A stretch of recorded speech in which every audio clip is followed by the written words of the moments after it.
It's down to two teams, but who will be crowned King of Europe? Tonight, will it be Juventus or Barcelona in Germany? We bring you all the analysis live from Berlin, where the Titans will shortly be battling it out for the coveted Champions League trophy. Hello and welcome to Match Point, the weekly program that brings you African sports news, action, features and highlights from the continent and beyond. I'm Mahe Mutua. Also coming up in this edition, Canada and China exude confidence ahead of the opening match of the Women's World Cup. And Formula One champion Lewis Hamilton quickest in second practice in Canada. Welcome to the show. Now, thousands of supporters are streaming into Berlin ahead of the Champions League final between Juventus and Barcelona. Barcelona's Brazilian striker Neymar has described it as the most important match of his life. Our correspondent Dan Williams has been with both teams and reports now from Berlin. They are the most feared attacking trio in world football. Barcelona's Lionel Messi, Luis Suarez and Neymar have been on a roll, winning both the Spanish League and Cup. 120 goals among them this season says it all. Y por eso creo que viene muy bien. I think the main factor is our friendship on the field and also outside. We're very good friends, and I think that helps a lot. I hope that we can finish our season coming out of the stadium feeling very happy after all the hard work that we've done throughout the season with the team. And I'm quite confident we can be victorious. The confidence in the Barcelona camp is clear, but there's also the pressure of expectation. Well, I imagine that this match is going to be a match where we have more possession of the ball than our opponent. We hope to spend more time on the opponent's side of the pitch. I believe that we have to play at a very high level because this is going to be a very difficult match. Well, Barcelona are not the only side looking to make it a trio of trophies this campaign. Juventus are also eyeing a hat-trick of cups themselves. The Italians were too good for Real Madrid last time out, but the big question is whether their famed defence can handle Barcelona's array of attacking talent. As I have been saying the past week and a few days ago, I think it would be fair to say that objectively Barcelona are the favourites to win. They have great individual players with great skills. Of course they're favourites to win.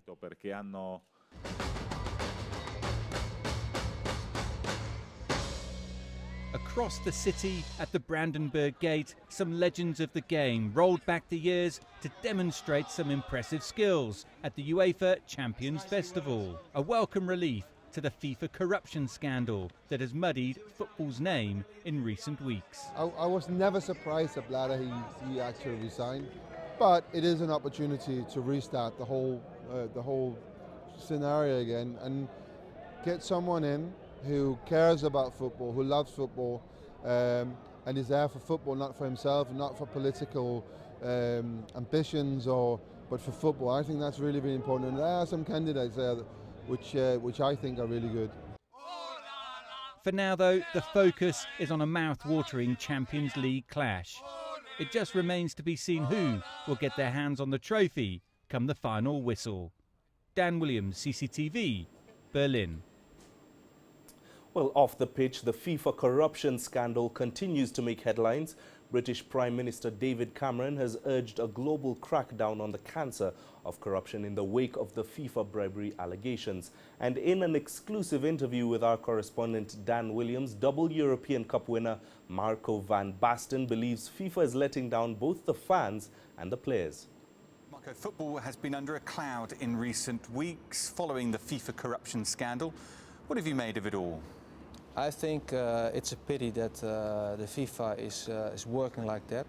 I don't think it helps the football. I think the only thing is what for us is important that the football is getting clean and well organized, and I hope that that's going to be in the future nice, good organized and honest. Yeah, it would appear that FIFA have let both the players and the fans down. What would you like to see happen now? Yeah, I think the players and the fans, it's all clear that they have to show every game what football is, and the fans is also, it's all in the spotlights. The only thing what was not in the spotlights is, you know, the administrators are just inside of rooms are deciding big contracts and all these things, and hopefully we're gonna go in the way that everything's gonna be honest, clear and good. Well, there are a number of former players in the running to replace Sepp Blatter, the likes of Michel Platini and Zico. Is that something you'd like to see, a former player in the top job in world football? No, I think it's good that somebody who is growing up with football understands the game and really feels what the football needs. I think somebody like that is necessary, has to help the game.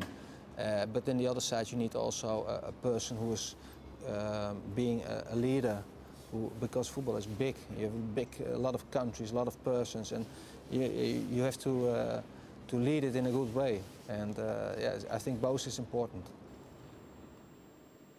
Right now, for more on this and the build-up to the Champions League final, let's now go live to CCTV's Dan Williams, who joins us live from the venue of tonight's final, Berlin. Dan, we have less than an hour to kick off. Give us a feel of the situation on the ground in Berlin.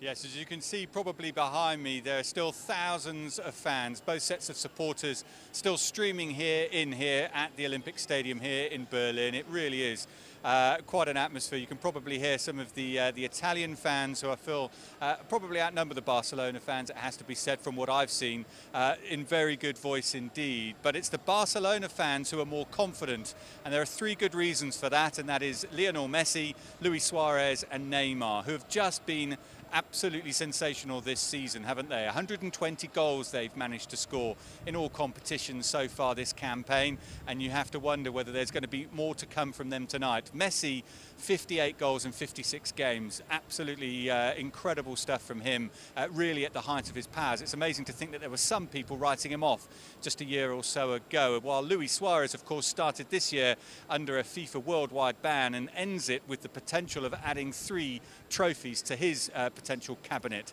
But of course the big question is whether Juventus, whether they've got the defence that can stop that trio from scoring, and you have to say it's going to be a very tough job for them, especially with Kaleni also now out of this match. But they have got strength in midfield. That's where their key strengths are. Paul Pogba especially is going to be a key man for them. He's courted by every top club, has to be said. He's the complete footballer, the complete midfielder, and really a lot will be expected of him if Juventus are going to win. But what the neutral wants to see are the likes of Messi, Suarez and Neymar on the ball, and we just hope that this match lives up to the high expectations. Well, now, Dan, obviously some people may think that the final would be overshadowed by the recent FIFA scandal. I can't believe I'm asking this, but can that even happen?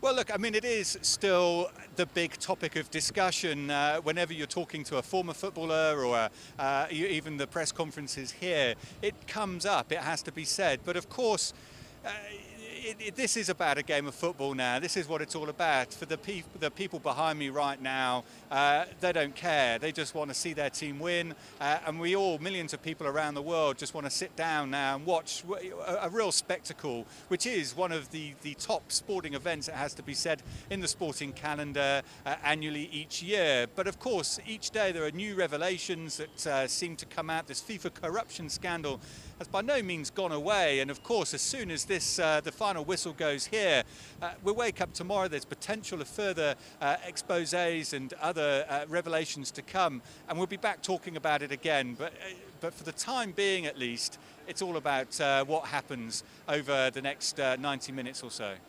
All right, Dan, do enjoy the atmosphere there in Berlin and the match as it is. Well, things, of course, here in Nairobi are no different. Things are beginning to boil over for football fans ahead of the final. Joining us now live is Celestine Carone, who joins us from Nairobi. Celestine, what is the mood like on the ground? Well, Well, Mahia, as you can expect, the party is beginning to build up right behind me. We are at a watching party in Muthaiga Golf Club here in Nairobi. And we just want to speak to the person who put this together, Nina Ndabanize, country manager for Heineken. Nina, could you speak to the popularity of the Champions League in Kenya? No, this is a very, very big event for us, not just us as Heineken, but also for the people who love football. As you can see, it's an amazing turnout. And this is the 4th year that we do it here in Kenya, and we're very, very proud of it. I have to say that we've also opened it up to the general public for the first time, so we're very, very pleased with this. Who are you supporting to win tonight and why? Well, I believe Barcelona will win because it's the better team, so that's why. In terms of support, I would probably say Juventus, just because Barcelona trash Manchester United, which is my team, on a regular basis, so it's personal. Maybe finally, as a sponsor of the game, do you think we'll ever see such watching parties for club football in Africa? We do see it for the Africa Cup of Nations, but we don't really see this for, like the African Champions League. What is your take on this? No, I really think we'll eventually get there because, as you know, a lot of African players do play in these European leagues, so eventually we will head there. So I believe it's coming up. Well, thank you very much. We'll let you go and entertain your guests. Thank you. Thank you for joining us. Thank you very much. Well, Mahia, for many fans who are turning up here, they are expecting a game that is befitting of a Champions League final. Thank you. All right, Celestine, let's indeed hope that the build-up to the match will be overshadowed by the actual action on the pitch. That was CCTV's Celestine Karine joining us live in the build-up to the UEFA Champions League final, which takes place in just over half an hour's time. Well, coming up after this short break here on Match Point.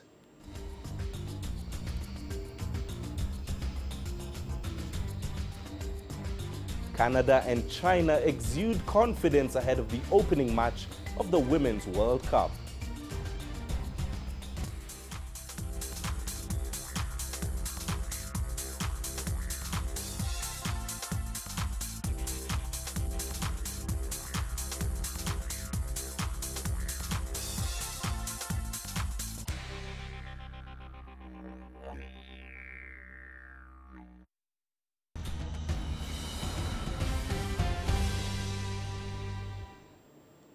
Welcome back. Now, Canada wrapped up their final training session on Friday ahead of their opening match against China in the Women's World Cup. The team has had mixed results from slumping out of the 2011 World Cup after failing to win a single game to taking an unexpected bronze at the 2012 London Olympics.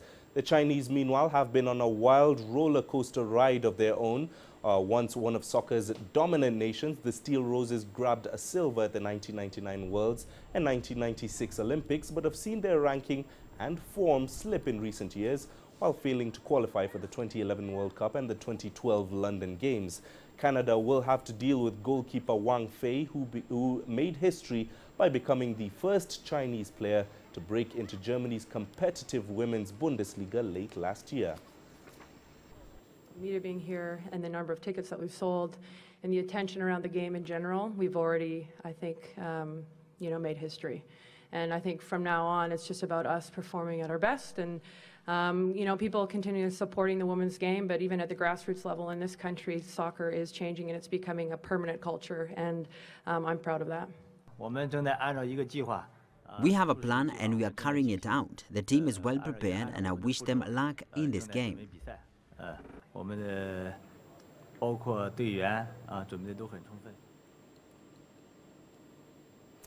Well, now, World Cups are meant to leave a lasting football legacy on a country.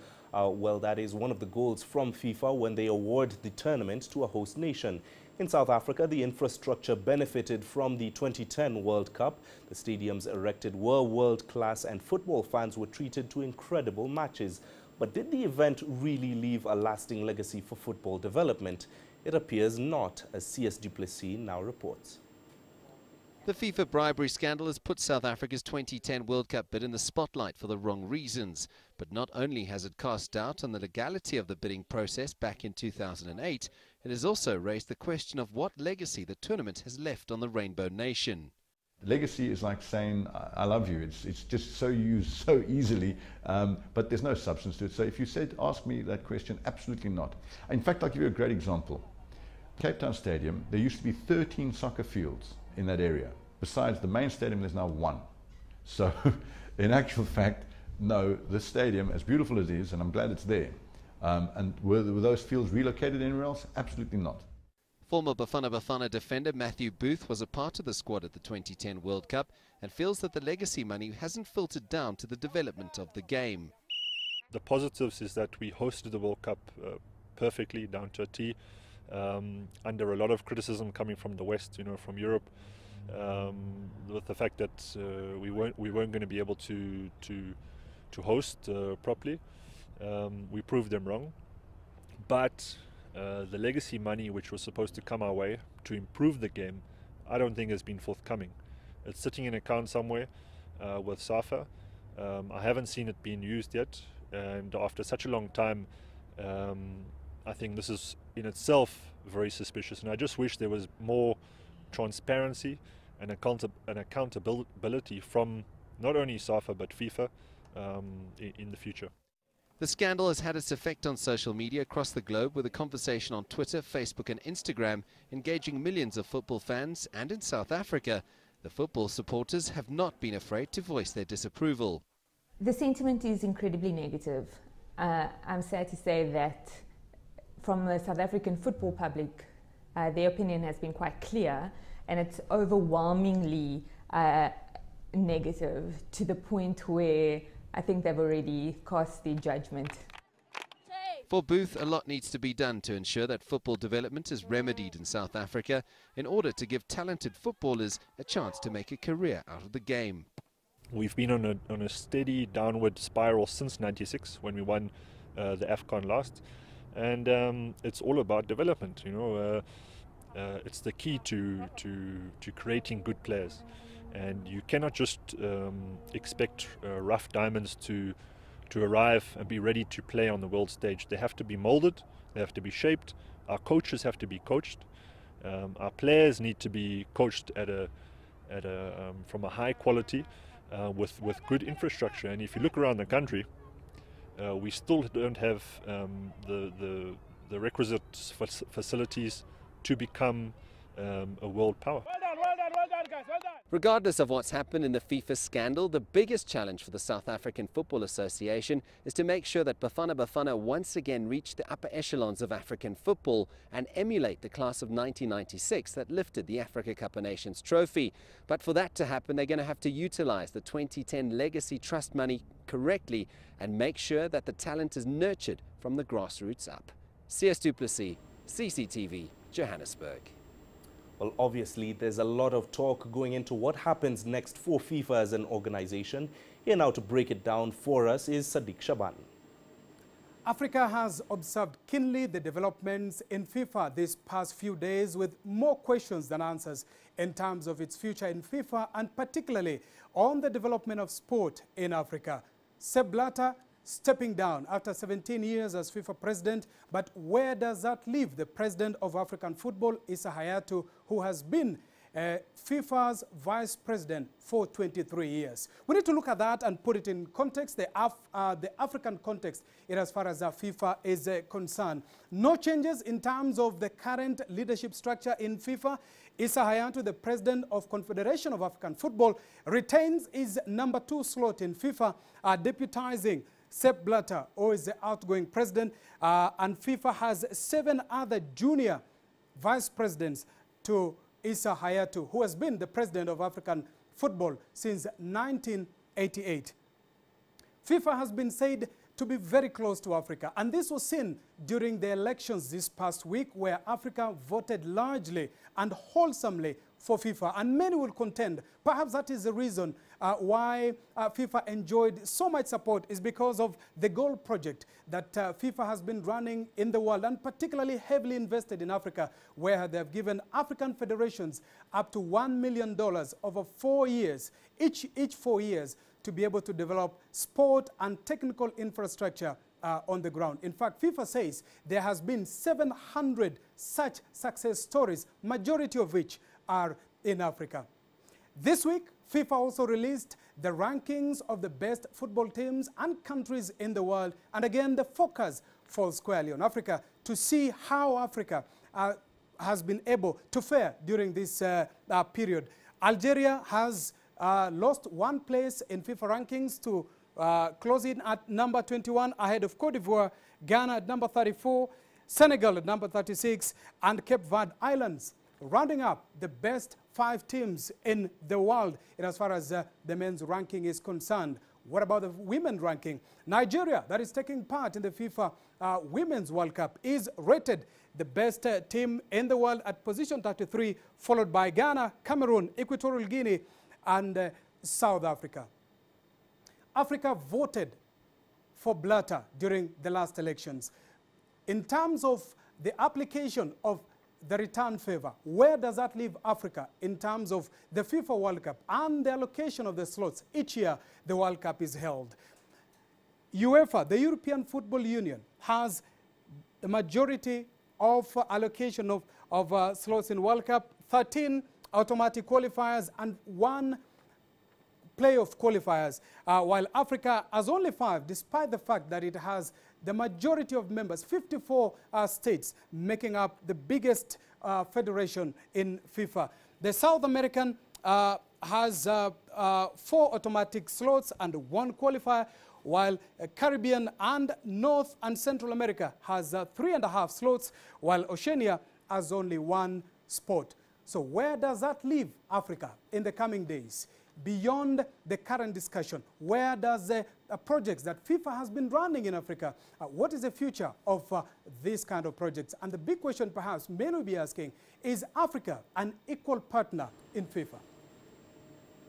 All right, well, there's plenty more still to come here on Match Point after this short break, including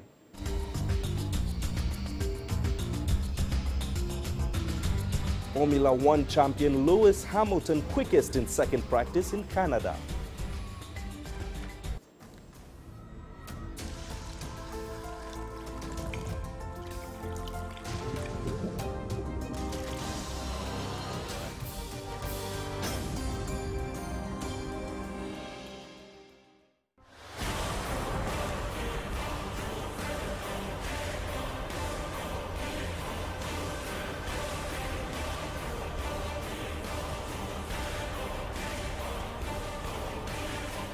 Usain Bolt's in town. We've got a rugby version.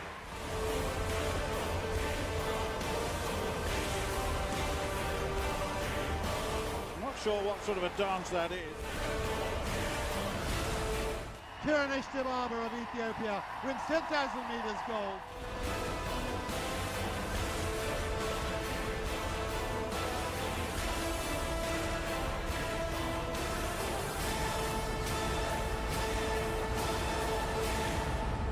Lewis, well done. You're an absolute legend.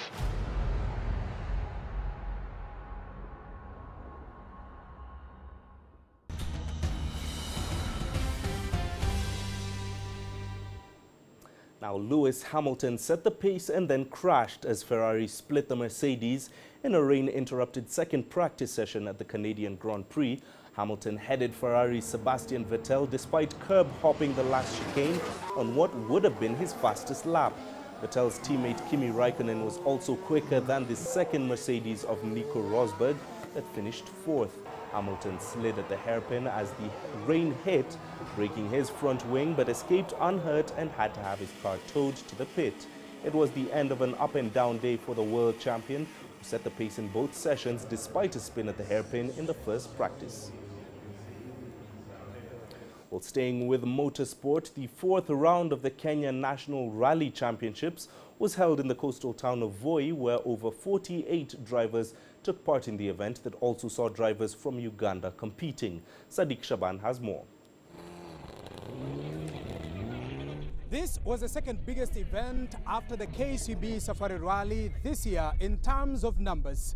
Out of the 54 cars that started this competition, only 9 failed the challenge of the event.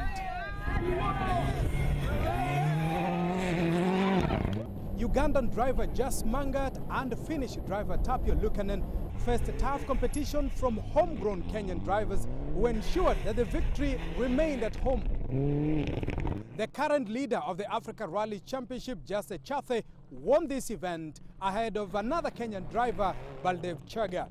So yeah, it was quite a satisfactory win, very competitive, and the stages were good, really quick, fast.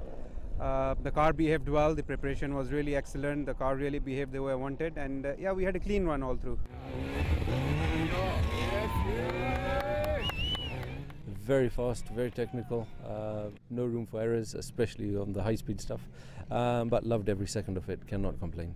The next round of this event now heads to the Rift Valley province of Kenya. Sadiq Shaban, CCTV, Voi, Kenya. Finally, let's get you updated on the day's tennis. Novak Djokovic is through to the final of the French Open after defeating Andy Murray in 5 sets on Saturday in Paris. After the threat of rain ended the semi-final on Friday, both players resumed with the scores locked 3-all in the 4th set and Djokovic leading 2-1 in sets. Djokovic upped his game in the final set after Murray started strong and began producing top shots that the Scot couldn't handle. Djokovic broke again to make it 5-1, and then it was just a matter of time until he served out for the win. He did that without a problem, going through to the final with a 6-3, 6-3, 5-7, 5-7, 6-1 victory. He will face Stanislas Wawrinka as he bids to win the title for the first time. It was a really tough match, over 4 hours altogether, yesterday and today. No different from any other match that we play against each other. It's always a thriller, it's always a marathon. And I'm very glad that I managed to finish this match as a winner. I was hoping I can do it before, but again, I don't think I've done too much wrong. Meanwhile, just a short while ago, Serena Williams clinched her 20th Grand Slam also on Saturday as she beat Lucy Safarova in 3 sets in the French Open final. She started as the strong favorite and the world #1 quickly showed why, winning the first set easily 6-3. The second started the second way with Williams breaking early on and showing no sign of the illness that hampered her earlier in the week. There was a brief moment of hope for Safarova as she managed to break, securing her second, which left the pair all square in the second set. A back and forth ensued, which eventually saw the Czech take the second.